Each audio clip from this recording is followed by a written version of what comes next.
What's going on, everybody? This is Afrothinktank. Today I want to talk about propaganda and how to recognize propaganda when you hear it in the news, because some people don't. A lot of us do, but some people honestly don't. And it's the propaganda of America is how they condition Americans to feel a certain way about a certain group of people. Now, I want you to recognize that just recently you saw that 3 U.S. soldiers got killed in Jordan by a drone, right? And notice that what they say is Iran backed rebels. Iran backed rebels. And if you notice on the news, you will hear no matter what happens in Yemen, no matter what happens in the Middle East, they always say Iran backed rebels, right? So the reason why they say Iran backed rebels, they don't want to highlight the actual individual groups that's fighting oppression against the European imperialism. They want to just call them rebels because they don't want their actual name to be identified as an individual group. What they want you to believe is that Iran is behind every single thing. That way Americans can inherently be suspicious of Iran, right? The same way they do with Russia, right? If you notice, Russia is inherently supposed to be America's enemy, right? They're supposed to be America's enemy, and everything coming out of America, whether Democrat or Republican, when it comes to foreign policy, usually the Democrats and Republicans are on the same playing field, give or take a few different policies, right? And the propaganda is still the same no matter who's in charge. Because keep in mind, the people who are in charge own both the Democrats and the Republicans. So everything that you see the Democrats allow to happen and support in the Middle East is exactly the same the same thing the Republicans would also support and allow in the Middle East. All right, understand this. This is not a political party thing. This is white Western American. This is an ideology of the white Western world. The Anglo-Saxon 2.0 America, which is Britain 2.0, right? And those Anglo-Saxon Francophone Europeans have always been in war and in opposition to the Eastern Europeans for thousands of years. Eastern Europeans have always been the enemy of Western Europeans. So anytime Western Europeans have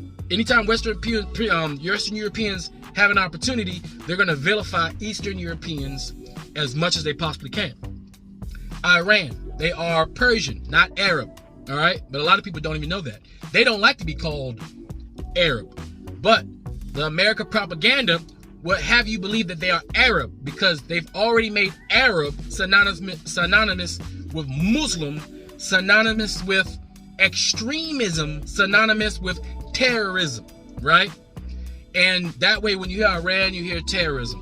When you see any attack happening, or you see any rebel group fighting for the freedom of their country, fighting for the sovereignty of their country against Western imperialistic powers and utilizing guerrilla warfare because they don't have the modern technology to fight conventional wars the same way the Western world has, they are deemed to be called terrorists, right?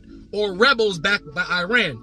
That way, eventually, when the American elites finally can condition Americans to want to go to war or accept America going to war with Iran, the American population will accept it. That way, when the politicians sign legislation authorizing attacks in Iran, those politicians won't get punished by their constituents. It's all about conditioning Americans to be okay with the politicians okay in war so that the well-to-do can destabilize another country who's on the rise under their own fruition. You see, when countries that are non-Western start to rise, they start to accumulate technologies, they start to build and develop, and their power and their capability starts to creep up close to Western powers, the Western world would use some sort of propaganda to destabilize that thing, because they don't want the competition. That's why they destabilize Africa, because they don't want Africans to use their own resources. They don't want African countries to empower themselves, because white Western Europeans, they won't have an advantage. once African countries decide or make the moves necessary to control their own resources. The advantage that Europeans have, which have been the gun and cannon. Keep in mind, the gun and cannon is what gave white people power. Not their intellect, not any superiority, just their creativity was stealing something from the Chinese and making it a weapon of death and destruction, right? No matter how strong and powerful physically we are as warriors, we cannot defeat the gun, period. It doesn't matter, right?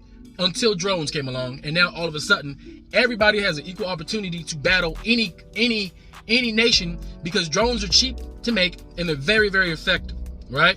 As you can see in Russia and Ukraine, where all the companies get to use their new drones to show that, hey, that right now Ukraine and Russia is the marketplace for the military-industrial complex to show off their new war drones. All right, and that same drone that can deliver your Amazon package can also deliver a bomb on the heads of any unlucky soldier that happened to be right there at the time. No matter how skilled they are, no matter how much training they got, no matter how badass of a Marine, of a soldier, of an IDF, of a Spitzpa, of a MI5, it don't matter how badass you are, you can't stop a $30 drone with a $20 mortar on it and dropping it on your head is going to kill you. All that $1 million in years of training dissipate with $20 to $30 worth of equipment.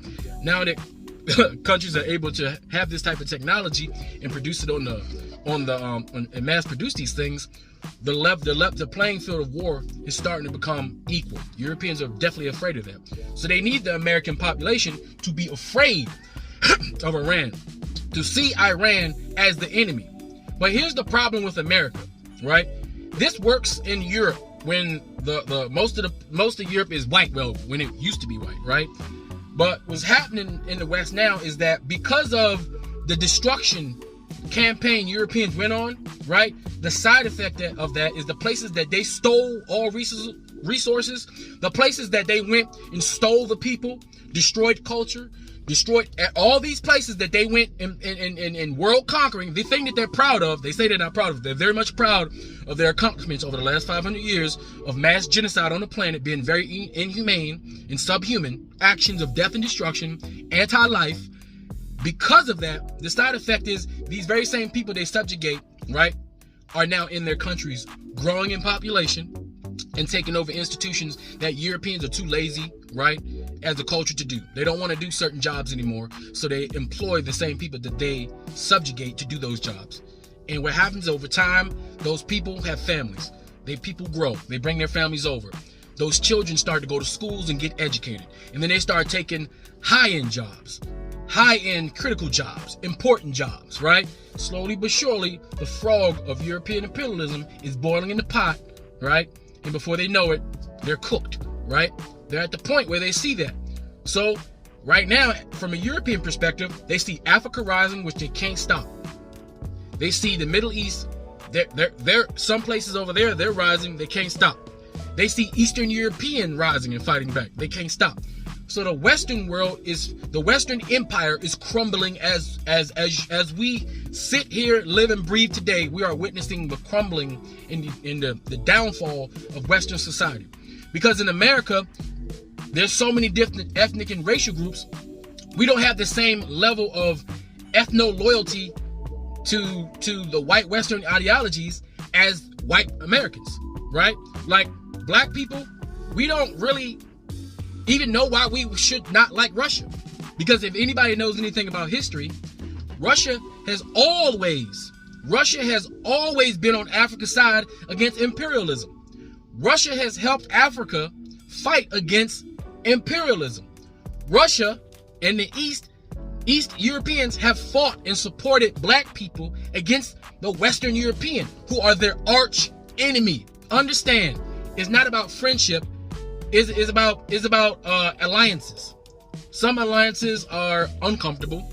Some alliances are just for convenience, right? We don't need the Russians and the Africans to be best friends. What we need is the Russians and the Africans to have similar interests. And that interest is to crush and dismantle the imperialism of the West so that other countries can have an opportunity to thrive, so that people can grow and have a better quality of life, so that the world is truly a more equal place for all human beings. So right now, as you see, Russia is in Africa, empowering Africans to take agency. They're giving them advanced weaponry. They're giving them the ability to have intellectual properties to build nuclear power plants, so that African countries can empower themselves and decouple themselves from the white Western European Francophone countries that has established their virus-like succubus systems within Africa, sucking out the resources of Africa to prop up the Western civilizations. I guess it's not really natural. It's unnaturally, because what you're gonna witness in your lifetime, you're gonna witness France turn into a third world country. Before, God willing that you live long enough, you will witness France become a third world country.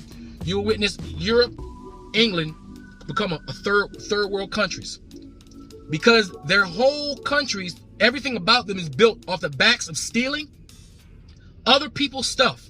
They don't produce and make things on their own from their own power. They don't lift themselves up from their own bootstraps. They steal other people's boots and they steal other people's laces.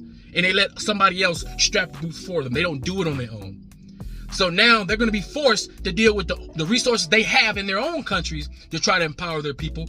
And they're going to have to make actual international deals that's fair towards other countries, making it so they don't have the overwhelming leverage advantage economically that they have, that they currently enjoyed in the 21st century. All right. So right now, they're hoping that black people, that Asian people, that Indian people in America equally hate Iran. But the thing is, we don't.